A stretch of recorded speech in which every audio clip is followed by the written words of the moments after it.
Hello everyone, कैसे हैं आप सभी। उम्मीद करते हैं आप सभी अच्छे होंगे, हम भी अच्छे हैं। ये हमारा फिजिक्स का चौथा वीडियो लेक्चर है एनसीईआरटी के chapter number 2 twelfth class electric potential and capacitance पर। ये पूरा का पूरा चैप्टर दो हिस्सों में बटा होगा। पहला हिस्सा इसका होगा इलेक्ट्रिक पोटेंशियल के बारे में और पोटेंशियल एनर्जी के बारे में, और दूसरा होगा कैपेसिटेंस के बारे में। ठीक, तो चलिए शुरू करते हैं हम लोग कि इलेक्ट्रिक पोटेंशियल क्या चीज़ है। सबसे पहले हमको समझना होगा इस चैप्टर के अंदर में पहला ही टॉपिक होगा हमारे लिए इलेक्ट्रिक पोटेंशियल। ओके, देखिए ध्यान से। आप लोग पहले से भी ग्रेविटेशन चैप्टर में और 9th क्लास के लेवल पर भी आप एनर्जी के बारे में पढ़े होंगे, पोटेंशियल एनर्जी क्या चीज़ होता है। पहले हमको एक छोटा सा ब्रीफ इंट्रोडक्शन देना होगा पोटेंशियल एनर्जी के बारे में कि आखिर ये क्या चीज़ है। जब तक पोटेंशियल एनर्जी नहीं समझेंगे हम लोग इलेक्ट्रिक पोटेंशियल नहीं समझ सकते हैं। ठीक, तो चलिए आइए एक बार थोड़ा सा बेसिक रिवीजन करते हैं हमारा पोटेंशियल एनर्जी पर। चलिए मान लीजिए कि ये हमारे पास डस्टर है, आप देख पा रहे हैं डस्टर है। इस डस्टर को हम ऊपर उठा रहे हैं, देखिए ऊपर उठा के यहाँ तक ले गए, और जैसे ही अभी फिलहाल ये डस्टर रुका हुआ है, इसमें कोई भी काइनेटिक एनर्जी नहीं है। जैसे ही हम इस डस्टर को रिलीज करेंगे, देखिए क्या होता है, यहाँ से डस्टर नीचे की तरफ गिरना शुरू करता है। मतलब इस डस्टर के पास अचानक से काइनेटिक एनर्जी आ जाता है। इसका मतलब है फिलहाल ये डस्टर जो अभी यहाँ पर रुका हुआ है, पक्का इसके पास कुछ ना कुछ स्टोर्ड एनर्जी है ना। ताकि जैसे ही हम हाथ से उसको छोड़ रहे हैं, दैट स्टोर्ड एनर्जी अपने आप को काइनेटिक एनर्जी में कन्वर्ट कर ले रहा है, and that stored energy is called potential energy. आप सभी जानते हैं इस बात को। सवाल उठता है ये कि आखिर ये पोटेंशियल एनर्जी इसके अंदर स्टोर कैसे हुआ, एनर्जी इसके अंदर स्टोर कैसे हुआ। तो आप सोचिए, जब हम इसको ऊपर की तरफ लिफ्ट कर रहे थे, तो आप सोचिए हम क्या कर रहे हैं। लिफ्ट करते समय हम फोर्स लगा रहे हैं, डिस्प्लेसमेंट कर रहे हैं, मतलब हम एक वर्क कर रहे हैं, राइट। तो वर्क करना मतलब क्या होता है? वर्क करना मतलब होता है कि एक ऐसा एक्टिविटी परफॉर्म करना जिसमें आपके बॉडी से एनर्जी निकल करके उस बॉडी में समाता है जिस बॉडी के ऊपर आप वर्क कर रहे हैं। फॉर एग्जांपल, अगर किसी बक्सा को आप धक्का देकर ले जा रहे हैं, राइट, तो आपके बॉडी से एनर्जी निकल करके उस बक्सा में काइनेटिक एनर्जी के फॉर्म में सेव हो जाता है, राइट। ओके, तो सोच के देखिए, हम जब फोर्स लगा रहे हैं, डिस्प्लेसमेंट कर रहे हैं, मतलब हम एक वर्क परफॉर्म कर रहे हैं। मतलब मेरे बॉडी से एनर्जी निकल करके इसमें समाया जा रहा है। देखिए एनर्जी समाया जा रहा है, और ढेर सारा एनर्जी मेरे बॉडी से वर्क के दौरान निकल करके इसमें स्टोर्ड है।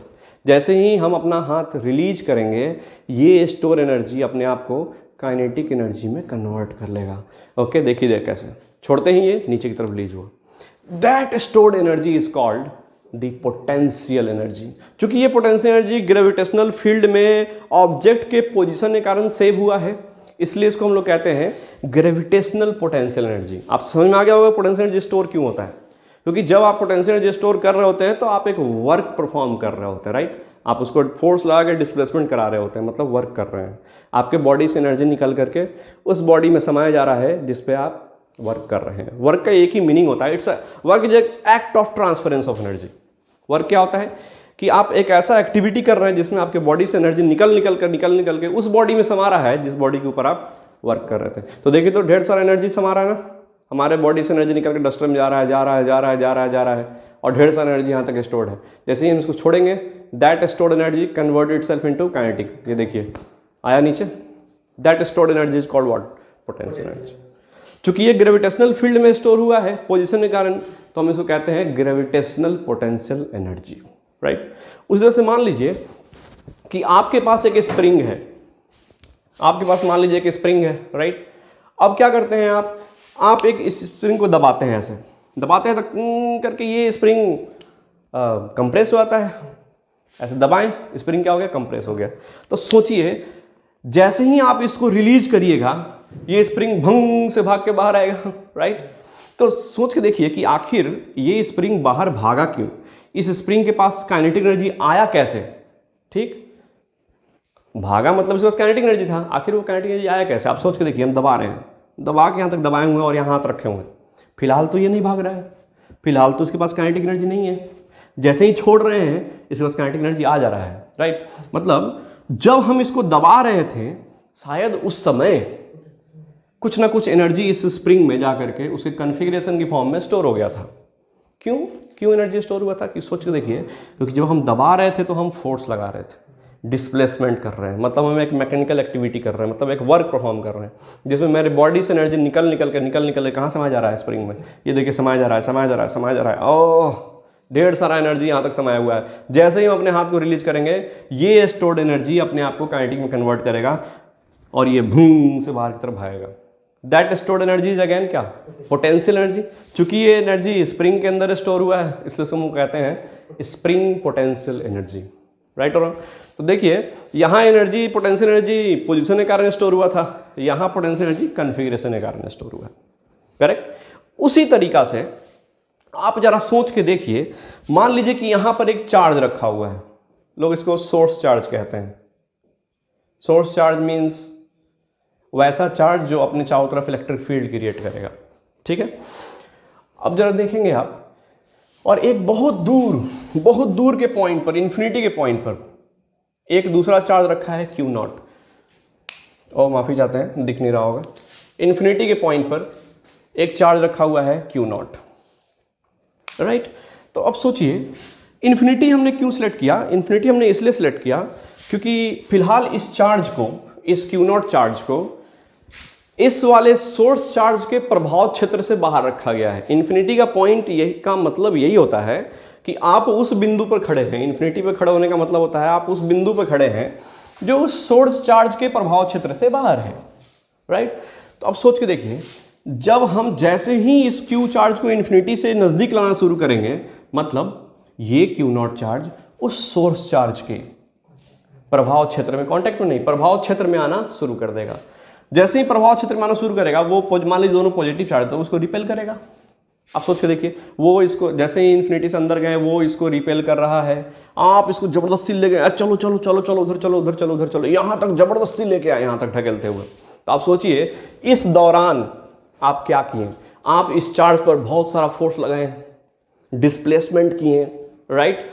तो आपने एक वर्क किया होगा, तो डेफिनेटली आपने वो एक्टिविटी परफॉर्म किया जिसमें आपके बॉडी से एनर्जी निकल के इस चार्ज में समाया जा रहा था, राइट और रॉन्ग, और बहुत सारा एनर्जी समाया हुआ है। अगर आपको विश्वास नहीं है तो जरा इसको छोड़ के देखिए क्या होगा।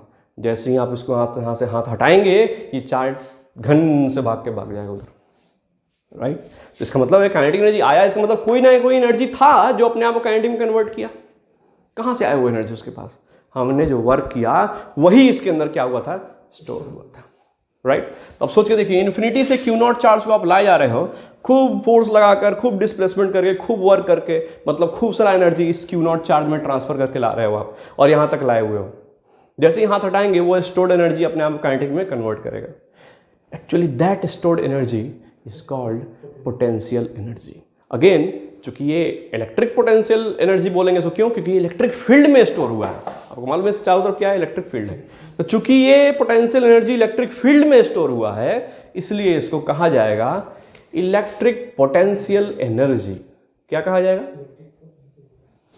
आप समझ में आ गया कैसे कैसे इलेक्ट्रिक पोटेंशियल एनर्जी कैसे डिफाइन करेंगे कि किसी Q नॉट चार्ज को इन्फिनिटी से ठीक सोर्स चार्ज के आसपास, है ना, किसी P पॉइंट तक, मान लीजिए यहाँ पर कोई बिंदु होगा P, इस P पॉइंट तक लाने में जो हमको वर्क करना पड़ेगा, वही वर्क स्टोर होगा एनर्जी के फॉर्म में वहां पर।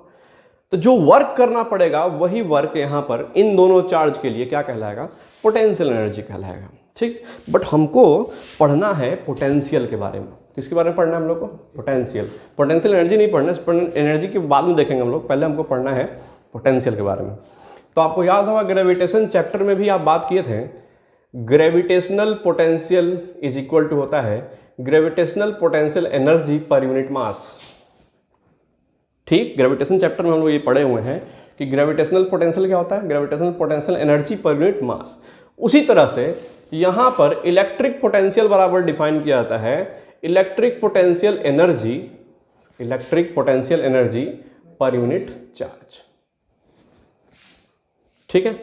तो हम कह रहे हैं कि Q नॉट चार्ज को यहां से लेकर के यहां तक लाने में, मान लीजिए आपने वर्क डन किया, work done by external agent, हमने वर्क डन किया, कहां से कहां तक लाने में, किसी चार्ज को इन्फिनिटी से किसी पॉइंट P तक लाने में।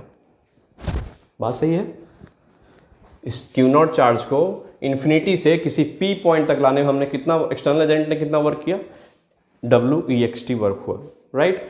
तो हम कह रहे हैं कि यही पोटेंशियल एनर्जी कहलाएगा यहाँ का, राइट और रॉन्ग। हम कह रहे हैं कि जो पोटेंशियल एनर्जी होगा at point P, electric potential energy at point P होगा कितना, work done by external agent. कहाँ से, क्यू नॉट चार्ज को इन्फिनिटी से पी तक लाने में जो वर्क होगा वही पोटेंशियल एनर्जी के फॉर्म में स्टोर होगा, ठीक। और इलेक्ट्रिक पोटेंशियल को डिफाइन किया गया है, electric potential VP, V at point P, वो डिफाइन किया गया है क्या, external work done from infinity to P, किसको लाने में, क्यू नॉट चार्ज को लाने में, divide by per unit charge Q not, है ना। पोटेंशियल का डेफिनेशन क्या है, पोटेंशियल को कैसे परिभाषित किया गया है, potential energy per unit charge. आप ऐसे भी लिख सकते हैं कि potential energy per unit charge, और ये वाला चीज तो ये वर्क एक्सटर्नल है, तो work external infinity to P और यहां पर डिवाइड बाई क्यू नॉट, ठीक है ना। तो पोटेंशियल क्या कहता है, पोटेंशियल कहता है कि इसको लाने में जो पोटेंशियल एनर्जी से मतलब स्टोर हुआ है उसके, इसके हर एक एक कूलम में कितना एनर्जी शेयर हुआ होगा, राइट। इसको क्यू नॉट को लाने में तो यूपी एनर्जी सेव हुआ है, दिस पोटेंशियल एनर्जी सेव हुआ है। तो हम कह रहे हैं क्यू नॉट चार्ज में बहुत छोटा छोटा 1 कूलम बहुत सारे होंगे, राइट। अभी इसके हर एक कूलम ने कितना एनर्जी शेयर किया, दैट इज इलेक्ट्रिक पोटेंशियल। पूरे चार्ज ने जो एनर्जी शेयर किया वो इलेक्ट्रिक पोटेंशियल एनर्जी, और पर यूनिट चार्ज ने जो एनर्जी शेयर किया वो क्या कहलाता है, इलेक्ट्रिक पोटेंशियल। तो कोई पोटेंशियल डिफाइन करना हो तो क्या करेंगे, potential energy per unit charge, ठीक। तो हम कह रहे हैं कि अगर क्यू नॉट चार्ज को ला रहे हैं तो हमने स्टोर किया पोटेंशियल एनर्जी। अगर हम कहें कि यहां से 1 कूलम चार्ज को ले आए, पर यूनिट चार्ज को अगर ले आए, तो उसके कारण जो एनर्जी स्टोर होगा वो क्या कहलाएगा, इलेक्ट्रिक पोटेंशियल कहलाएगा, यस और नो। तो आप देखिए हम क्यू नॉट की जगह पर लिख रहे हैं यहां पर 1 कूलम चार्ज, ठीक। तो हम कह रहे हैं क्या चीज, कि 1 कूलम चार्ज को इन्फिनिटी के किसी पॉइंट से इलेक्ट्रिक फील्ड के किसी सोर्स चार्ज के कारण इलेक्ट्रिक फील्ड के किसी P पॉइंट तक लाने में जो वर्क करना पड़ेगा वो उस बिंदु का इस चार्ज के कारण इलेक्ट्रिक पोटेंशियल कहलाएगा। क्यों, क्योंकि हम यहां पर 1 कूलम चार्ज को ला रहे हैं। क्यू नॉट चार्ज को अगर लाते हैं तो वो कहलाता है पोटेंशियल एनर्जी, और potential energy per unit charge होता है पोटेंशियल, राइट। सो हम कह रहे हैं अगर 1 कूलम को लाएंगे तो जो एनर्जी स्टोर होगा उसको पोटेंशियल एनर्जी ना बोल के हम लोग पोटेंशियल कहेंगे, करेक्ट और नॉट। तो क्या डिफिनीशन बनता है पोटेंशियल का, किसी पॉइंट P के कारण किसी P पॉइंट पर अगर आप डिफाइन करें इलेक्ट्रिक पोटेंशियल को अगर डिफाइन करना चाहें तो आप कर सकते हैं work done in bringing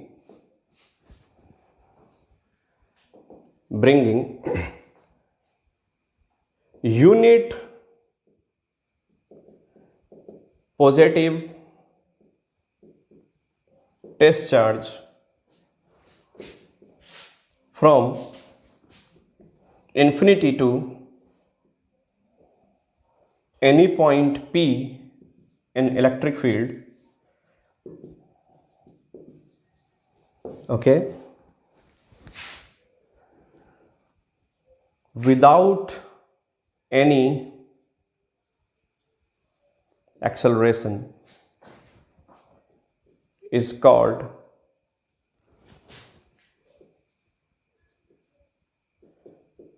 potential due to source charge। क्या कह रहा है, सुनिए ध्यान से।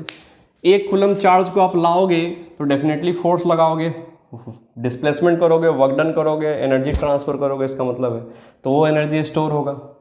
तो 1 कूलम चार्ज में इतना एनर्जी स्टोर होगा वो क्या कहलाता है, इलेक्ट्रिक पोटेंशियल कहलाता है। तो हमने डिफिनेशन लिख दिया कि वर्क डन इन ब्रिंगिंग किसको, तो unit positive test charge. Test charge मतलब जिस चार्ज को अंडर टेस्ट रखा गया है, okay, test charge from infinity to any point P in electric field. Obviously इस Q के कारण क्या होगा, इलेक्ट्रिक फील्ड होगा। और without any acceleration is called what, potential due to source charge, ठीक है, एट दैट पॉइंट। अब सवाल उठता है कि सर यहाँ तक डिफिनीशन में कोई दिक्कत नहीं है, work done in bringing unit positive discharge. अगर यहाँ यूनिट पॉजिटिव चार्ज ना हो करके सीधे कोई क्यू नॉट चार्ज हो तो यही डिफिनीशन इलेक्ट्रिक पोटेंशियल एनर्जी का होगा, ठीक। और हम लोग अगर 1 कूलम के लिए देखें तो वो पोटेंशियल का होगा, क्योंकि पोटेंशियल क्या होता है, potential energy per unit charge होता है। ओके, यहां तक तो डिफिनीशन बिल्कुल क्लियर है, लेकिन ये क्या लिखे हुए हैं, विदाउट एनी एक्सेलरेशन, इसका क्या मीनिंग है? डिफिनीशन में ऐसा, बुक में ऐसा लिखा रहता है कि ऐसा, लेकिन हमको समझना पड़ेगा कि आखिर क्यों ये बात लिखा हुआ है कि विदाउट एनी एक्सेलरेशन लाना है। सोच के देखिए, सुनिए मेरा बात ध्यान से। आप क्या कर रहे हो, आप यहां से इसको ला रहे थे तो आप वर्क कर रहे थे, ठीक। तो अपने वर्क के हेल्प से आप यहाँ का पोटेंशियल एनर्जी मेजर कर रहे थे, क्योंकि आपका वर्क डन और जो पोटेंशियल स्टोर हो रहा है दोनों बराबर है। आप जितना वर्क कर रहे हैं वही उसके अंदर स्टोर हो रहा है, आप जो वर्क कर रहे हैं वही इसमें क्या हो रहा है, स्टोर हो रहा है। तो यहाँ का पोटेंशियल बराबर मेरा वर्क डन, यस। लेकिन क्या होगा अगर यहाँ का पोटेंशियल एनर्जी कुछ और स्टोर हो और हमारा वर्क डन कुछ और हो जाए, तो क्या मेरा वर्क डन इसका बराबरी कर पाएगा? क्या हम अपने वर्क डन को यहाँ का पोटेंशियल बोल पाएंगे? नहीं बोल पाएंगे। आइए देखिए क्या होता है एक्सेलरेशन से। आपको मालूम है, याद रखिएगा कि जब भी कोई चार्ज एट रेस्ट होता है ना, तो ये हमेशा क्रिएट करता है इलेक्ट्रिक फील्ड। क्या क्रिएट करता है? इलेक्ट्रिक फील्ड क्रिएट करता है। ओके, और अगर कोई चार्ज इन कांस्टेंट वेलोसिटी में हो, ठीक, तो ये क्रिएट करता है electric field plus magnetic field. क्या क्रिएट करता है? Electric field plus magnetic field. और अगर याद रखिएगा चार्ज इन एक्सेलरेशन या फिर रिटार्डेशन अगर हो, तो चार्ज इन एक्सेलरेशन हमेशा electric field plus magnetic field plus radiation करता है। रेडिएशन मतलब उसमें से एनर्जी बाहर की तरफ रेडिएट हो जाएगा। अब सोच के देखिए क्या हो रहा है। अगर आप इस 1 कूलम्ब चार्ज को एक्सेलरेट करके लाओगे, तो एक्सेलरेट करने का ये मतलब होगा कि मान लीजिए 1 कूलम्ब यहाँ पड़ा हुआ है और ये एक्सेलरेट हो रहा है। इसका मतलब क्या है कि इधर से इलेक्ट्रिक फोर्स ऑफ रिपल्सन लग रहा है, आप इधर से एक्सटर्नल फोर्स लगा रहे हैं और ये एक्सेलरेट होके उधर जा रहा है। इसका मतलब आपने एक्स्ट्रा फोर्स लगाया है, राइट। और एक्स्ट्रा फोर्स के कारण आपने एक्स्ट्रा वर्क डन परफॉर्म किया है, राइट। तो जितना एनर्जी यहाँ स्टोर होना होगा इस चार्ज के कारण उतना ही होगा। बाकी जो एक्स्ट्रा वर्क डन हम करेंगे वो सारा का सारा एनर्जी जो उसमें जाएगा वो क्या हो जाएगा? रेडिएट होकर बाहर निकल जाएगा, क्योंकि ये 1 कूलम्ब चार्ज क्या कर रहा होगा? एनर्जी का रेडिएशन कर रहा होगा। नहीं समझ में आया आपको बात? अब समझ रहे बात क्या कर रहे हैं? अगर आपने एक्स्ट्रा फोर्स लगा कर ले आया, एक्स्ट्रा वर्क डन करके ले आया, ठीक, तो आप तो काउंट करेंगे ना कि मेरा तो भाई हमने तो इतना वर्क किया। लेकिन सोचिए आपने मान लीजिए यहाँ पर 12 जूल वर्क किया, हो सकता है 2 जूल एनर्जी यहाँ से रेडिएट होकर बाहर चला गया हो और हो सकता है 8 ही जूल स्टोर हुआ हो। ये सर नो, तो क्या आपका वर्क डन और वहां स्टोर्ड एनर्जी बराबर हुआ? नहीं हुआ। तो क्या वहां का पोटेंशियल आपके वर्क डन के बराबर ही होगा? तो क्या कभी भी पोटेंशियल को वर्क डन से डिफाइन कर पाइएगा? कभी नहीं, राइट। तो पोटेंशियल को वर्क डन के बराबर रखने के लिए ये बहुत ही जरूरी है कि चार्ज को कैसे लाया जाए? विदाउट एक्सेलरेशन लाया जाए। फिर से सुनिए, एक्सेलरेशन करने से चार्ज रेडिएट करता है एनर्जी, राइट। तो अब सोचिए आप इसको एक्सेलरेट करके ले जा रहे हो, इसका मतलब क्या है कि उधर से उसको ठेल रहा होगा इलेक्ट्रिक फोर्स, आप इधर धक्का देके एक्सटर्नल से ले जा रहे हैं आप उसको, ये एक्सेलरेट इधर हो रहा है। इसका मतलब है आपका एक्सटर्नल फोर्स ज़्यादा है, ज़्यादा फोर्स लगा के ले जा रहे हैं, मतलब आप ज़्यादा वर्क डन कर रहे हैं। ज़्यादा वर्क डन कर मतलब मान लीजिए आपने 12 जूल वर्क किया, ठीक, कितना वर्क किया? 12 जूल वर्क किया। इसमें से आप चूंकि एक्सेलरेशन वाला चार्ज में तो एनर्जी रेडिएट करेगा, तो आप तो यहाँ से यहाँ तक ले आए और आपने कहा कि सर 12 जूल एनर्जी हम वर्क की, 12 जूल एनर्जी हम अपने खपत किए हैं, 12 जूल का वर्क किए हैं, और मालूम चला कि रास्ते में इतना सारा रेडिएशन हुआ है, इसके अंदर जो अब एनर्जी स्टोर है वो 8 जूल स्टोर किया होगा, बाकी 4 जूल रेडिएट कर दिया होगा रास्ते में। तो आप झगड़ा कर लोगे इससे, राइट। ये कहेगा नहीं नहीं भैया 8 जूल एनर्जी स्टोर हुआ है, आप नहीं नहीं हम 12 जूल वर्क किए हैं। तो पोटेंशियल और वर्क डन कभी मैचिंग एक दूसरे से नहीं कर पाएंगे। इसलिए वो पोटेंशियल को जब भी वर्क डन से डिफाइन करना हो, ये बहुत ही जरूरी है कि वर्क डन को पोटेंशियल के बराबर रखा जाए, राइट? इसलिए हमको विदाउट एक्सेलरेशन लाना होगा, ठीक? तो एक साधारण सा डिफिनेशन हमारे पास इलेक्ट्रिक पोटेंशियल है, क्या चीज? वर्क डन इन ब्रिंगिंग, है ना, किसको? यूनिट पॉजिटिव चार्ज को, क्यू नॉट चार्ज को नहीं। क्यू नॉट चार्ज को ला रहे हैं तो जो एनर्जी स्टोर होगा वो क्या होगा? पोटेंशियल एनर्जी कहलाएगा, पोटेंशियल नहीं कहलाएगा, ठीक? पोटेंशियल क्या होता है?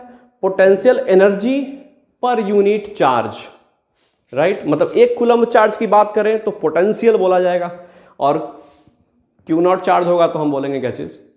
कोई क्यू चार्ज होगा तो बोलेंगे क्या चीज? Potential energy, right? ओके, इसीलिए हम लोग यहाँ पर 1 कूलम चार्ज लिए। तो वर्क डन इन ब्रिंगिंग, आप ला रहे हो, फोर्स लगा रहे हो, डिस्प्लेसमेंट कर रहे हो, वर्क कर रहे हो, मतलब एनर्जी ट्रांसफर कर रहे हो, आपका एनर्जी उसमें सेव हो रहा है, जा करके स्टोर हो रहा है, ढेर सारा एनर्जी यहाँ तक स्टोर हुआ, जैसे ही छोड़ेंगे काइनेटिक एनर्जी में कन्वर्ट करेगा।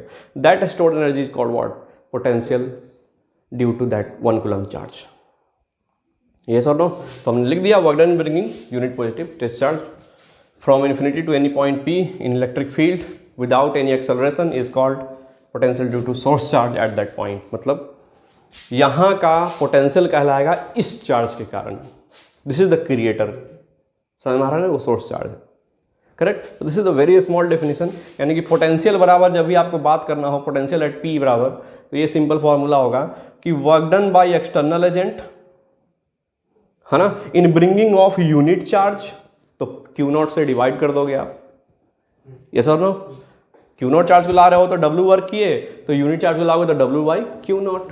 तो work done in bringing unit positive test charge from infinity to any point P in electric field.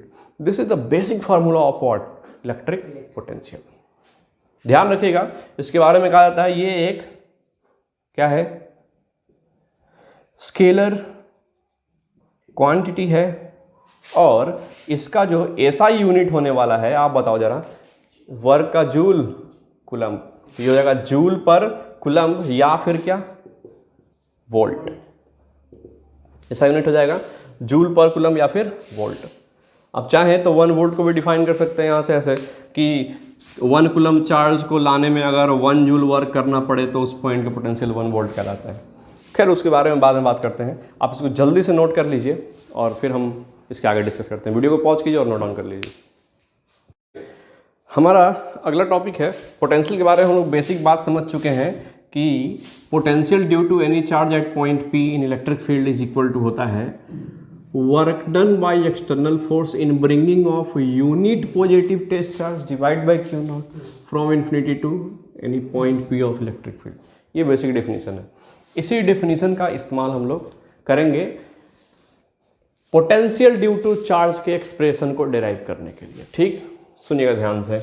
मान लीजिए ये क्यू पॉइंट है, सॉरी ये एक पॉइंट है जहाँ पर क्यू चार्ज रखा, मतलब सोर्स चार्ज यहाँ पर प्लेस्ड है। अब सुनिए, और इन्फिनिटी के किसी पॉइंट से आपने लाना शुरू किया क्यू नॉट चार्ज को। इन्फिनिटी के किसी पॉइंट से किसको लाना शुरू किया? क्यू नॉट चार्ज को। आप जब इधर लाएंगे तो रास्ते में जो वर्क डन होगा, किसी पॉइंट P तक लाएं, आप यहाँ तक लाएं मान लीजिए, ठीक है। ये P पॉइंट इस क्यू नॉट चार्ज, इस क्यू चार्ज से R दूरी पर है।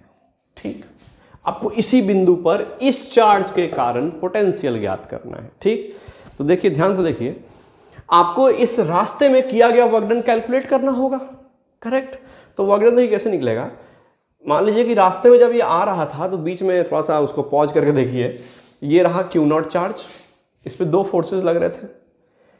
एक फोर्स इसको, ये क्यू इस क्यू नॉट को बाहर की तरफ रिपल गया, तू कहाँ आ रहा है, इधर चल, बाहर चला जा। और आप इसको जबरदस्ती एक इधर फोर्स से ला रहे थे, इफ एक्सटर्नल, राइट और रॉन्ग। तो एक्सटर्नल के द्वारा किया गया work done in unit charge को लाने में पोटेंशियल कहलाता है। ठीक है ना। तो पोटेंशियल में क्या रहेगा, यहां पर एक्सटर्नल फोर्स यूज किया जाएगा, यानी ये जो क्या है, ये है वर्क डन बाय कौन सा फोर्स? ये एक्सटर्नल फोर्स। ठीक है। अच्छा, क्या इसी फॉर्मूला को ऐसे भी लिखा जा सकता है कि potential at point P is equal to minus of work done by electric force? Work done by electric force. क्यों भैया? माइनस क्या लगा देंगे और डिवाइड बाई वही क्यू नॉट। माइनस क्यों? क्योंकि इलेक्ट्रिक फोर्स इस डायरेक्शन में, सॉरी एक्सटर्नल फोर्स इस डायरेक्शन में है, इलेक्ट्रिक फोर्स उल्टे डायरेक्शन में। तो आपको इसका वर्क डन मापना, तो डेफिनेटली आपने दोनों फोर्स को बराबर रखा है क्योंकि विदाउट एक्सेलरेशन ला रहे हो, तो इसका वर्क डन इसके वर्क डन के ठीक नेगेटिव होगा क्योंकि उल्टा फोर्स लग रहा है इसलिए। यानी कि एक्सटर्नल फोर्स का वर्क डन निकालना पड़े तो हम क्या करते हैं, minus of electric work done निकाल लेंगे। इलेक्ट्रिक फोर्स के द्वारा किया गया वर्क डन का नेगेटिव कर देंगे तो वही एक्सटर्नल फोर्स का वर्क हो जाएगा क्योंकि ये दोनों फोर्स एक दूसरे के अपोजिट है। ठीक है, तो पोटेंशियल निकालने में हम इसी चीज का इस्तेमाल करेंगे। ठीक, चलिए ध्यान दीजिए, मान लीजिए यहां से आप ला रहे थे इस साइड, तो आप जो वर्क करेंगे, राइट, तो वर्क डन बराबर लिखा जाएगा F डॉट डी आर, है ना। अब क्यों भैया ऐसा क्यों लिख रहे हैं? क्योंकि आपको पता होना चाहिए कि जैसे जैसे ये चार्ज नजदीक आएगा वैसे वैसे इन दोनों के बीच फोर्स बढ़ता जाएगा। आपको भी अपना फोर्स इंक्रीज करना होगा, तो फोर्स वेरिएबल है और वेरिएबल फोर्स का वर्क डन हमेशा इंटीग्रेशन वाले मेथड से निकलता है। आप वर्क एनर्जी पावर थ्योरम में पढ़े होंगे। ठीक है, और कहाँ से कहाँ तक लाने में? इन्फिनिटी से किसी पॉइंट P तक लाने में, मतलब इनफाइनाइट डिस्टेंस से R डिस्टेंस लाने में, आप ऐसा बोल सकते हैं। इन्फिनिटी डिस्टेंस से R डिस्टेंस तक लाने में जो वर्क होगा, अब सुनिएगा ध्यान से, इन्फिनिटी टू R फोर्स। अच्छा एक बात बताइए, अगर ये इलेक्ट्रिक फोर्स है तो हमको माइनस ऑफ वर्क डन लिखना होगा। क्यों भैया? क्योंकि पोटेंशियल निकालने के लिए हमको एक्सटर्नल वर्क चाहिए होता है, एक्सटर्नल वर्क चाहिए होता है, या फिर हम यूं बोल लें कि माइनस ऑफ इलेक्ट्रिक फोर्स का वर्क चाहिए होता है ना। तो एक्सटर्नल वर्क डन निकाल रहे हैं, work external is equal to क्या लिखेंगे, minus of work done by electric force. Yes और नो? तो जरा इसका वर्क डन निकाले तो इलेक्ट्रिक फोर्स कितना लगता है आपको मालूम है, के Q naught divide by S what R square, एक माइनस साइन भी लगा दो आप आगे, और इनटू क्या रहा है यहाँ पर डी आर, इंटीग्रेशन तो आता होगा। अच्छा आप देखो, integration of 1 by r square को कैसे करते हैं, इंटीग्रेशन ऑफ आर की पावर -2, क्या करेंगे, पावर 1 बढ़ा देंगे और उसी से डिवाइड कर देंगे।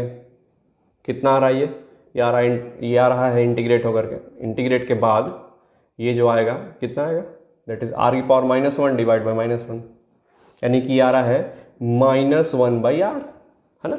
तो इसको इंटीग्रेट करने पर हमको मिलेगा माइनस, तो ये क्वेश्चन का था, के क्यू नॉट तो कांस्टेंट है, बाहर चला जाएगा।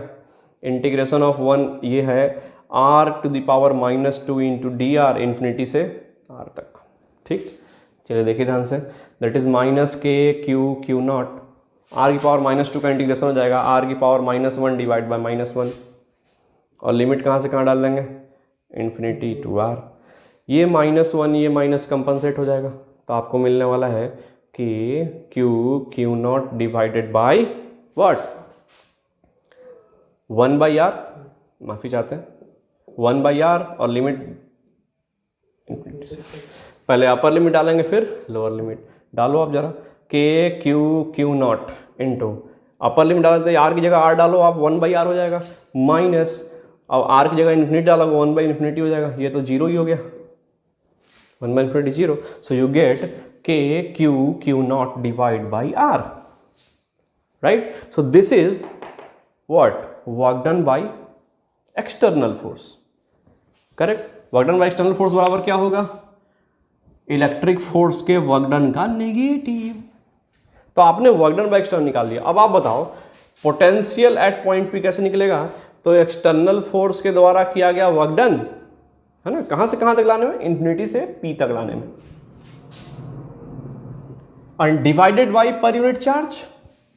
तो आप जरा पर यूनिट टेस्ट चार्ज को डिवाइड करो, आपको मिलेगा k Q naught divide by r, और क्यू नॉट से क्यू नॉट उड़ गया, you get what, Vp is equal to KQ divide by R. This is electric potential at point P due to Q charge, यानी कि किसी बिंदु से पर अगर क्यू चार्ज पड़ा है हुआ है, उससे आर दूरी पर अगर पी पॉइंट है और वहां पोटेंशियल पूछा जाए कितना होगा, तो वो होगा k q divide by r. This is the basic formula, right है। तो ये है potential due to what, point charge. आप इसको लिख सकते हैं पोटेंशियल ड्यू टू चार्ज, क्यों जो लिखा हुआ है यहाँ पर, ये जो चार्ज है ये पॉइंट चार्ज है।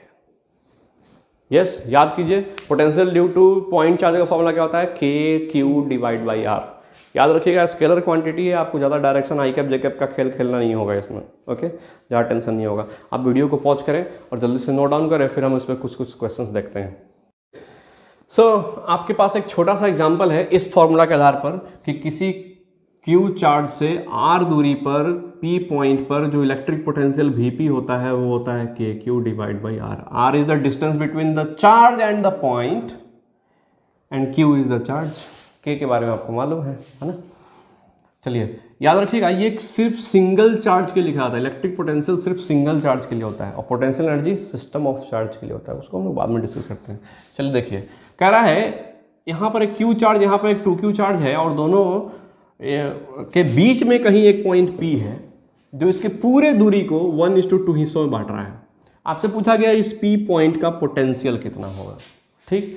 तो कभी भी आपको अब इतना नहीं सोचना है कि इसके कारण पोटेंशियल इधर, इसके कारण पोटेंशियल इधर घट गया, ऐसा कुछ नहीं है, क्योंकि ये क्या है, ये एक स्केलर क्वांटिटी है। सीधा सीधा इसके कारण पोटेंशियल और इसके कारण पोटेंशियल ऐड हो जाएगा, ठीक है। आपको डायरेक्शन इसमें देखना नहीं है। देखिए 3 बातें ध्यान रखनी है पोटेंशियल के बारे में, कि सबसे पहले आपको डायरेक्शन का चिंता नहीं करना है, ठीक। दूसरा बात, ये सिस्टम ऑफ चार्ज का नहीं बल्कि सिंगल चार्ज के लिए होता है, पोटेंशियल हमेशा सिंगल चार्ज के लिए लिखा जाता है। दूसरा बात, इसमें डायरेक्शन का ख्याल नहीं रखना होता क्योंकि स्केलर क्वांटिटी है, ठीक है। और तीसरा जरूरी बात, दिमाग से निकल गया वो क्या था, अच्छा ठीक है, दिमाग में आता दोहराते हैं। चलिए सो देखिए, अब हमको यहाँ ये दूरी पता होना चाहिए, दूरी पता होना चाहिए, राइट है। सो ये दूरी कैसे निकलेगा, पूरा डिस्टेंस दे रखा है r, ठीक है, ये पूरा डिस्टेंस दे रखा है r, तो ये 1:2 में बांट रहा है, इसका मतलब डेफिनेटली ये r/3 डिस्टेंस होगा और ये 2r/3 डिस्टेंस होगा। सिंपल मैथमेटिक्स आपको आता होगा, ठीक। तो इसके कारण P पॉइंट पर जो पोटेंशियल लिखा जाएगा, potential due to Q charge at point P, क्या लिखा जाएगा, potential due to Q charge at P क्या लिखा जाएगा बताइए, के जितना चार्ज है वो चार्ज डिवाइडेड बाई कितने दूरी पर वो बिंदु है, तो r/3, simple, okay. Next, potential due to 2q charge at P क्या लिखा जाएगा, तो K कितना चार्ज है, तो 2q चार्ज है भैया, डिवाइड बाई कितने दूरी पर वो P पॉइंट है, that is 2r/3। So simple, ये आ रहा है 3kq डिवाइड बाई r, ये आ रहा है बेचारा, अच्छा एक देखिए तो 2 से 2 उड़ गया और ये भी आया कितना, 3kq डिवाइड बाई r। सो जो पोटेंशियल एट P लिखा जाएगा वो सिंपली इन दोनों को ऐड कर देना है, ठीक है। हाँ अब आया दिमाग में बात, बताते हैं क्या था वो, सिंपली ऐड कर दीजिए इनको। सो 3kq divide by r plus 3kq divide by r, सो ये आ रहा है 6kq डिवाइड बाई r। हाँ हम बता रहे थे 3 बातें, है ना। चलिए पहला बात था इसमें क्या चीज़, कि सिंगल चार्ज के लिए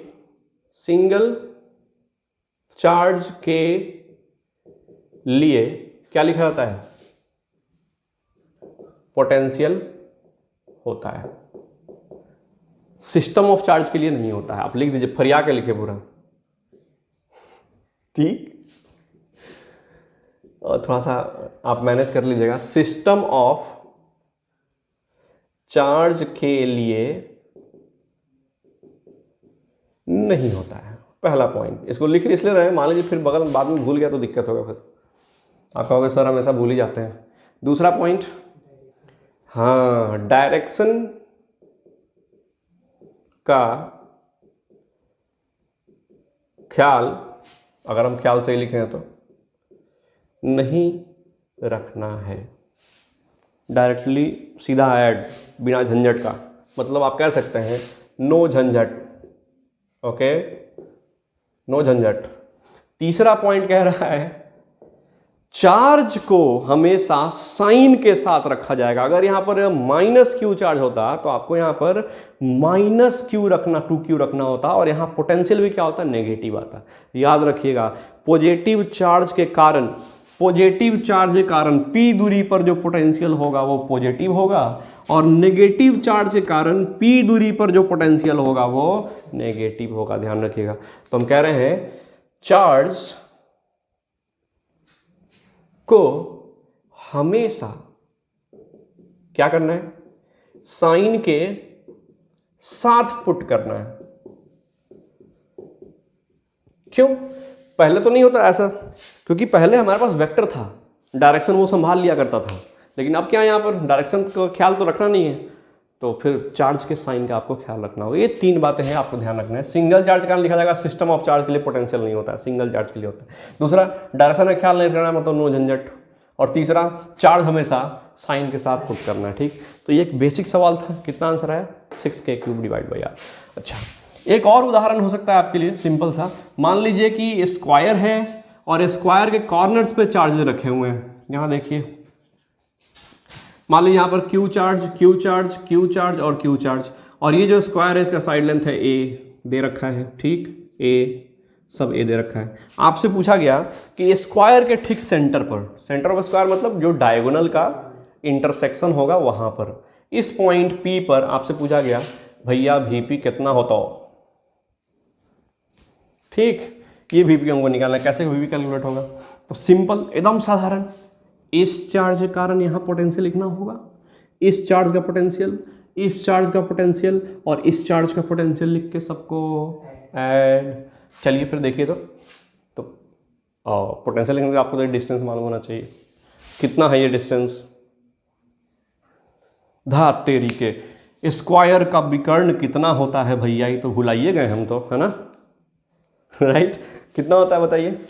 अगर ये साइड A है तो इसका जो ये विकर्ण होता है, डायगोनल जिसको आप कहते हैं, √2a होता है।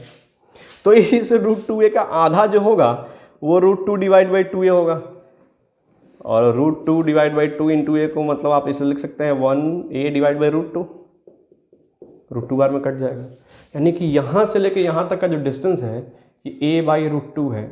आपको 11th क्लास में हम बहुत बार ये बताए हुए हैं आपको कि इसको याद रखिए। याद कीजिए अपना मोमेंट ऑफ इनर्शिया क्लास, उसमें जब इसके इस एक्सिस के अक्रॉस जब आप इसका मोमेंट ऑफ इनर्शिया कैलकुलेट किए थे तो आपको बताया था, ये सब याद कर लिया। ट्रायंगल में, स्क्वायर में, पेंटागन में, हेक्सागन में, सब छोटी छोटी बातें जो आपको याद होनी चाहिए। तो ये a बाई √2 डिस्टेंस है, ये डिस्टेंस a बाई √2 है। तो आप बताओ पोटेंशियल एट पॉइंट P क्या होगा। तो इस चार्ज का पोटेंशियल कितना होगा, तो आप लिखोगे KQ डिवाइड बाई कितना दूरी है, तो a बाई √2 प्लस इसके कारण potential same to same KQ divide by कितना दूरी है, a by √2 plus KQ divide by a by √2, फिर K इसके कारण भी KQ, it's not Q, it's a KQ divide by a by √2, मतलब 4 बार आ गया है ना। अब इसको ऐड कर दो तो VP इक्वल टू आएगा KQ, अच्छा ये √2 ऊपर चला जाएगा तो 4√2 divide by a। This is potential at point P। एकदम साधारण है, पोटेंशियल निकालना बहुत आसान टास्क है। आप इसको नोट डाउन करिए, वीडियो को पॉज करके, हम और सवाल ले रहे हैं इसके ऊपर में। फिर से हमारे पास यहाँ 2 चार्ज कन्फिग्रेशन दे रखे हैं, दोनों के कारण पोटेंशियल पूछा है। वो क्वेश्चन फिर दोबारा पूछने का एक मकसद है, इसके बारे में बाद में बात करते हैं। पहले बताइए, एक ट्रायंगल है, इक्विलेटरल ट्रायंगल, तीनों कॉर्नर पर QQ चार्ज रखा हुआ है, और आपसे इसके सेंट्रॉयड ऑफ ट्रायंगल पर पूछा गया है कि इलेक्ट्रिक पोटेंशियल कितना होएगा। ठीक, तो अब सोचिए यहाँ पोटेंशियल निकालना है तो आपको सबसे पहले ये डिस्टेंस पता लगाना होगा, ये डिस्टेंस और ये डिस्टेंस। डेफिनेटली तीनों बराबर होंगे, बट पता कैसे चलेगा। सिंपल सा ट्रिग्नोमेट्री लगाइए, ये एंगल है 30 डिग्री, फटाफट लगाइए, समय कम है। ठीक है, ये डिस्टेंस आपको निकालना है मान लीजिए, तो इसको आप मानिए R है ये। ठीक, तो आप बताइए R का, अच्छा एक बात बताइए, अगर ये पूरा A है तो यहाँ से लेकर के यहाँ तक a बाई 2 होगा, तो हम कह रहे हैं r का cos 30, r का cos 30 a/2 है, r cos 30 is equal to a/2 है। मतलब r cos 30 कितना होता है जल्दी बताइए? अरे भाई √3/2 इक्वल टू a/2, 2 से 2 कट गया, r इक्वल टू a/√3। अच्छा सर ये कितना डिस्टेंस है? a/√3। ये भी कितना डिस्टेंस है? a/√3। ये भी कितना डिस्टेंस है? a/√3। याद कर लीजिए, रट जाइए, इसको दिमाग में छाप लीजिए कि त्रिभुज के सेंट्रॉइड का वर्टेक्स से डिस्टेंस a/√3 होता है और डायगोनल से सेंटर का डिस्टेंस a/√2 होता है। दिमाग में लोडर डालना चाहिए हमेशा। तो बताइए पोटेंशियल एट पॉइंट P क्या लिखा जाएगा? तो इस चार्ज के कारण पोटेंशियल लिखा जाएगा KQ डिवाइडेड बाई दूरी। दूरी कितना है जी? a/√3 प्लस इसी कारण क्या लिखा जाएगा? KQ divide by a/√3 plus KQ divide by a/√3। ये 3 टाइम्स और √3 भी गुना हो जाएगा तो आएगा 3√3 KQ डिवाइड बाई a। ठीक है, आप ध्यान दीजिए यहाँ पर, यहाँ सेंटर पर कुछ ना कुछ पोटेंशियल जरूर अवेलेबल है तीनों चार्ज के कारण। अगर आपसे पूछा जाए क्या यहाँ इलेक्ट्रिक फील्ड का वैल्यू है कि जीरो है, यहाँ पे इलेक्ट्रिक फील्ड है भी या नहीं पूछा गया, तो आप सोच के देखिए, इस चार्ज के कारण इलेक्ट्रिक फील्ड इधर, इसके कारण इधर, इसके कारण इधर, और तीनों इलेक्ट्रिक फील्ड बराबर, तो 3 बराबर इलेक्ट्रिक फील्ड 120 के एंगल पर नेट इलेक्ट्रिक फील्ड क्या हो जाएगा? जीरो। ठीक, आप याद कीजिए ट्रायंगल के तीनों कॉर्नर पर इक्विलेटरल ट्रायंगल के बराबर चार्ज रख दें, ये तो एनसीईआरटी एग्जाम्पल में भी था, है ना। तो इस सेंटर पर कितना इलेक्ट्रिक फील्ड होगा? जीरो होगा। क्यों? इसके कारण इलेक्ट्रिक फील्ड इधर ई, इसके कारण इधर ई, इसके कारण इधर ई, तीनों बराबर मैग्नीट्यूड सब 120 का एंगल, इलेक्ट्रिक फील्ड क्या हो जाएगा? जीरो। तो यहाँ इस केस में इलेक्ट्रिक फील्ड क्या है? जीरो है। उसके बावजूद भी कुछ ना कुछ पोटेंशियल अवेलेबल है यहाँ पर, यस और नो? अच्छा जरा इस क्वेश्चन को बनाना, आप सॉल्व करो जरा इसको, इसमें पोटेंशियल कैसे निकलेगा? तो डेफिनेटली ये वाला डिस्टेंस अब तो आपको याद हो चुका है, a/√2 है, सारे डिस्टेंस a/√2 है। तो इस चार्ज के कारण ये पॉइंट P है, तो पोटेंशियल एट पॉइंट P लिखा जाएगा KQ, यस आप होशियार हो गए हैं, डिवाइडेड बाई ये distance that is a/√2 plus इसी कारण पोटेंशियल लिखिए, तो ये हो जाएगा माइनस KQ। यहीं डायरेक्ट माइनस लगाया जाए, इतना तो होशियारी आप पे चलता ही होगा, a/√2 प्लस इसी कारण क्या लिखा जाएगा? माइनस ही लिखा जाएगा, यस। सो 2 वैसे लिखिए 2KQ डिवाइड बाई a/√2 और इसके कारण तो प्लस ही लिखा जाएगा 2KQ डिवाइड बाई a/√2। ठीक, इससे इसको कचर दीजिए, इससे इसको कचर दीजिए, तो पोटेंशियल एट पॉइंट P क्या आया? Zero. But think about the electric field at the centre, think about it. यहाँ देखिए, यहाँ जो इलेक्ट्रिक फील्ड होगा, इस पॉइंट पर जो इलेक्ट्रिक फील्ड होगा, जरा तो सोचिए, इसके कारण इलेक्ट्रिक फील्ड अवे होगा, यस। अलग फोटो बनाइए, गंदा हो जाएगा वो। इस प्लस क्यू चार्ज का इलेक्ट्रिक फील्ड अवे होगा, इसको ई लिख दिया जाए, ठीक। और इस माइनस के कारण इलेक्ट्रिक फील्ड इधर होगा, दोनों बराबर है तो इसको भी ई ही लिखा जाए, ठीक। यहाँ देखिए, यहाँ इलेक्ट्रिक फील्ड हो जाएगा 2Q के कारण, -2 के कारण उसकी तरफ हो जाएगा, कितना, इसको 2E लिखा जाए, ठीक। और इस प्लस 2Q के कारण अवे होगा, इसको क्या लिखा जाए? 2E लिखा जाए, ठीक है ना। तो आप देखिए जब इसका नेट प्रभाव ज्ञात करेंगे तो आपको मिलेगा 2E में से E घट गया तो क्या बचा? E, और 2E में से E घट गया तो क्या बचा? E, यानी कि दोनों E, अब बस चारों कोना पे यही E बचा, E और E, और इसी कारण electric field, net electric field कितना हो जाएगा? E ऊपर की तरफ, यानी कि यहाँ पर electric field not equal to क्या है? जीरो।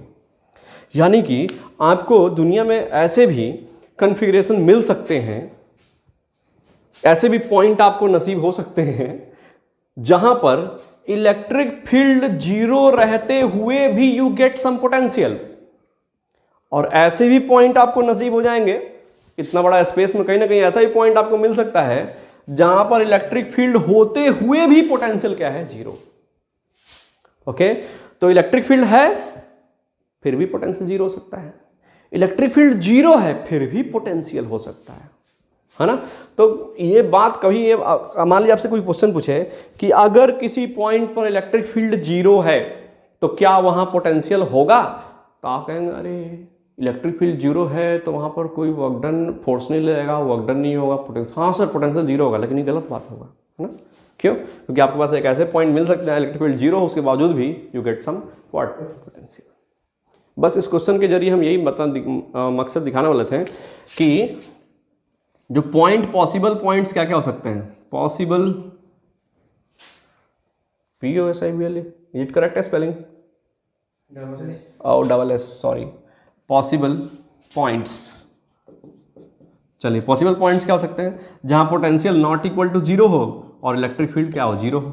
या फिर आपको ऐसे भी पॉइंट नसीब हो सकते हैं जहां पर पोटेंशियल जीरो हो और इलेक्ट्रिक फील्ड नॉन जीरो। ठीक, आपको ऐसे भी पॉइंट मिल सकते हैं जहां इलेक्ट्रिक पोटेंशियल भी जीरो हो और इलेक्ट्रिक फील्ड भी जीरो हो। आप जरा, ये आपका HW है, कोई ऐसा कन्फिग्रेशन सोचना है जिसमें इलेक्ट्रिक पोटेंशियल इलेक्ट्रिक फील्ड दोनों ही जीरो होंगे, क्या क्या यहाँ प्लेस किया जाए कि ऐसा संभावना हो। या फिर आपको ऐसे भी पॉइंट नसीब होंगे जहां पोटेंशियल भी नॉन जीरो है, पोटेंशियल भी होगा और कुछ ना कुछ इलेक्ट्रिक फील्ड भी होगा। तो ये हर तरह के पॉइंट आपको मिल सकते हैं, इसमें कोई दो राय नहीं है। आप इस वीडियो को पॉज करिए और उसके बाद फिर उसको नोट डाउन कीजिए। चलिए अभी हम लोग बात कर रहे थे चार्जेस, मतलब पॉइंट चार्जेस के कारण जो पोटेंशियल है उसके बारे में। इंडिविजुअल पॉइंट चार्ज रखा हुआ है उस सब के कारण पोटेंशियल कैसे निकाला जाएगा, KQ बाय आर करके सबको ऐड कर देंगे। अब क्या है, हमारे सामने डिस्क्रीट चार्ज नहीं दिया होगा बट कि एक कंटिन्यूअस चार्ज डिस्ट्रीब्यूशन होगा। चार्ज डिस्ट्रीब्यूशन कैसा होगा, बिल्कुल कॉन्टिन्यूअस। ठीक, कंटिन्यूअस चार्ज डिस्ट्रीब्यूशन पहला है potential due to linear charge. Linear charge मतलब मान लीजिए कि आपके पास यहाँ पर एक रॉड है, ठीक, और इस रॉड के ऊपर ये मान लीजिए रॉड का लेंथ रखा है L और इसके ऊपर में Q चार्ज डाला गया। ठीक, कहता है इस रॉड के एक्सिस के अलोंग, इस रॉड से L दूरी पर जो पॉइंट P है वहां पोटेंशियल कितना होएगा, ये बात पूछा गया है। Electric potential at point P कितना होगा ये पूछा गया। कंटिन्यूअस चार्ज डिस्ट्रीब्यूशन का हमको निकालना है। ठीक, चलिए तो आपको मालूम है कि जब भी इस तरह से कंटिन्यूअस चार्ज डिस्ट्रीब्यूशन होता है आपके दिमाग में ये बात तो जरूर सेटल हो जाता होगा कि बस कहानी गड़बड़ है, यहाँ से इंटीग्रेशन शुरू होने वाला है। राइट, बच्चे कंटिन्यूअस चार्ज डिस्ट्रीब्यूशन को देखते ही समझ जाते हैं तो यहाँ तो अब रहा इंटीग्रेशन। अब चलिए फिर देखते हैं कैसे पोटेंशियल निकला। हमको तो पोटेंशियल का जो फॉर्मूला पढ़े हैं वो सिर्फ पॉइंट चार्ज के लिए पढ़े हुए हैं, राइट, कंटिन्यूअस के लिए तो है नहीं। तो हम क्या करते हैं कि इस पूरे कंटिन्यूअस चार्ज डिस्ट्रीब्यूशन को छोटे छोटे पॉइंट चार्ज में डिवाइड कर लेंगे। मान लेंगे, let me have a red marker, मान लीजिए यहां से आप x दूरी पर गए, आपको मालूम है ये ऐसा इंडिकेशन वाला सवाल रेफरेंस लेके बनाए जाते हैं। x दूरी पर गए और एक यहां छोटा सा लेंथ एलिमेंटल सेक्शन जिसको बोलते हैं dx आप कंसीडर किए, करेक्ट है। अब ये जो छोटा सा dx है इस पर कुछ ना कुछ चार्ज होगा। ठीक, तो इस चार्ज के कारण हम क्या करेंगे, पोटेंशियल कैलकुलेट करेंगे। ये पॉइंट चार्ज में बिहेव करेगा और इसी कारण हम यहाँ पर क्या निकालेंगे, पोटेंशियल निकालेंगे। ठीक है, चलिए सबसे पहले हमको charge on this elemental section निकालना होगा। कैसे निकालते हैं, यूनिटरी मेथड से, याद करिए। हम कहते हैं कि चूंकि भैया यल लेंथ में Q चार्ज डिस्ट्रीब्यूटेड है इसीलिए यूनिट लेंथ में Q by L charge distributed होगा, जिसको हम लोग लीनियर मास डेंसिटी बुलाते थे। या फिर इसको बोलेंगे हम लोग क्या चीज, लैम्डा, माफ कीजिएगा, sorry for that, linear charge density बुलाएंगे, LCD, ओके। और इसको लिखा जाता है लैम्डा से डिनोट किया जाता है। इसलिए कितना लेंथ है, ये एकदम dx लेंथ है, तो dx लेंथ में भैया कितना चार्ज डिस्ट्रीब्यूटेड होगा, तो आप कहोगे Q divide by L into dx। क्या यही dq है, छोटा चार्ज, राइट। ये छोटा चार्ज इसके ऊपर कितना मौजूद होगा, dq, उसका वैल्यू कितना होगा, इतना। ठीक, तो अब बताइए, छोटा चार्ज के कारण छोटा पोटेंशियल डीवीपी कैसे लिखा जाएगा? तो के दैट छोटा charge D Q divide by कितना दूरी पर है ये? तो x दूरी पर है। कोई दिक्कत इसमें? छोटा चार्ज के कारण x दूरी पर छोटा पोटेंशियल होगा, कैसे लिखा जाएगा? के छोटा चार्ज डिवाइड बाई वो डिस्टेंस। So simple. अब पूरा पोटेंशियल निकालने के लिए आपको डेफिनेटली इस छोटे चार्ज के कारण जो पोटेंशियल है उसको इंटीग्रेट करना पड़ेगा। You need to do the integration of dVp that is equal to integration of, यहाँ देखो आप dVp का वैल्यू डाल दो, k d it's not q it's a q divide by x, right? Okay, अब आप डे क्यू का value डाल दो यहाँ से, तो ये हो जाएगा के Q L into what D x, और साथ में यहाँ पर एक्स भी। एक चीज़ तो भूल ही गए, इंटीग्रेशन कहाँ से कहाँ तक करना है? आप सोचो इस x का वैल्यू कहाँ से कहाँ तक वेरी करेगा? तो आप ये रॉड कहाँ से स्टार्ट हुआ है? x से x चलते जा रहे हैं, चलते जा रहे हैं, चलते जा रहे हैं, चलते जा रहे हैं, चलते जा रहे हैं। अच्छा, l डिस्टेंस चलने के बाद हमको चार्ज कंडक्टर मिला है, मतलब x का वैल्यू l से शुरुआत होगा और कहाँ तक जाएगा? 2l तक, क्योंकि x हम लोग यहाँ से मेजर कर रहे हैं। तो रॉड कहाँ से कहाँ तक अवेलेबल है? x इक्वल टू L से रॉड की शुरुआत हुई है और x इक्वल टू 2L तक रॉड अवेलेबल है, राइट? सो हम इंटीग्रेशन करेंगे L से लेकर कहाँ तक? 2L तक, बड़ा L है 2L तक। आपको इंटीग्रेशन आता है 1/x का इंटीग्रेशन कितना होता है? रिमेंबर द फॉर्मूला, 1/x का इंटीग्रेशन होता है भैया log x, वो भी स्टैंडर्ड बेस ई के साथ, समझ में आ रहा है ना? ओके, देखिए यहाँ पर क्या लिखा जाएगा। सो के, और इसको जानते हैं क्यू है डिवाइड बाई एल, और इसका इंटीग्रेशन, तो इंटीग्रेशन बाहर होगा, इसका इंटीग्रेशन कितना हो जाएगा? That is log x with base what e, ठीक? और आप इसमें लिमिट डालेंगे l से लेकर कहाँ तक? 2l तक, ठीक? पहले अपर लिमिट डालो, फिर आप लोअर लिमिट डालना। सो ये आ रहा है के क्यू डिवाइड बाई एल, ठीक? लॉग अपर लिमिट डाल रहे हैं 2l माइनस, यहाँ डाल रहे हैं लॉग बेस ई के साथ इंटू एल। ये है log m minus log n, this is basic formula. इसलिए क्या आता है, फिजिक्स के लिए मैथ अच्छा होना चाहिए। log m minus log n बराबर होता है log m बाई n, होता है ना? ओके, सो यहाँ डालिए Vp कितना आ रहा है? That is k q divide by l log 2l divide by l m by n। L से यल मर गया, कितना बचा बताओ जरा? So Vp is equal to आएगा k q divide by l और इनटू क्या? log 2 with base e. This is what? The potential due to the linear charge at a distance L from the end of the rod, और भी किसके? Axis के along. इसको note किया जाए। और आज का क्लास थोड़ा सा लंबा हो रहा है, वीडियो काफ़ी आगे तक जा रहा है, इसलिए आज इतना ही तक रहने देते हैं। अगले क्लास में मिलेंगे तो फिर और ढेर सारे चार्ज डिस्ट्रीब्यूशन, रिंग के लिए, डिस्क के लिए, स्फीयर के लिए, सब के बारे में हम लोग बात करेंगे। ओके, आज के लिए इतना ही। घर में रहिए, सुरक्षित रहिए और देखते रहिए पोटेंशियल और जीआरसी के वीडियोस। धन्यवाद।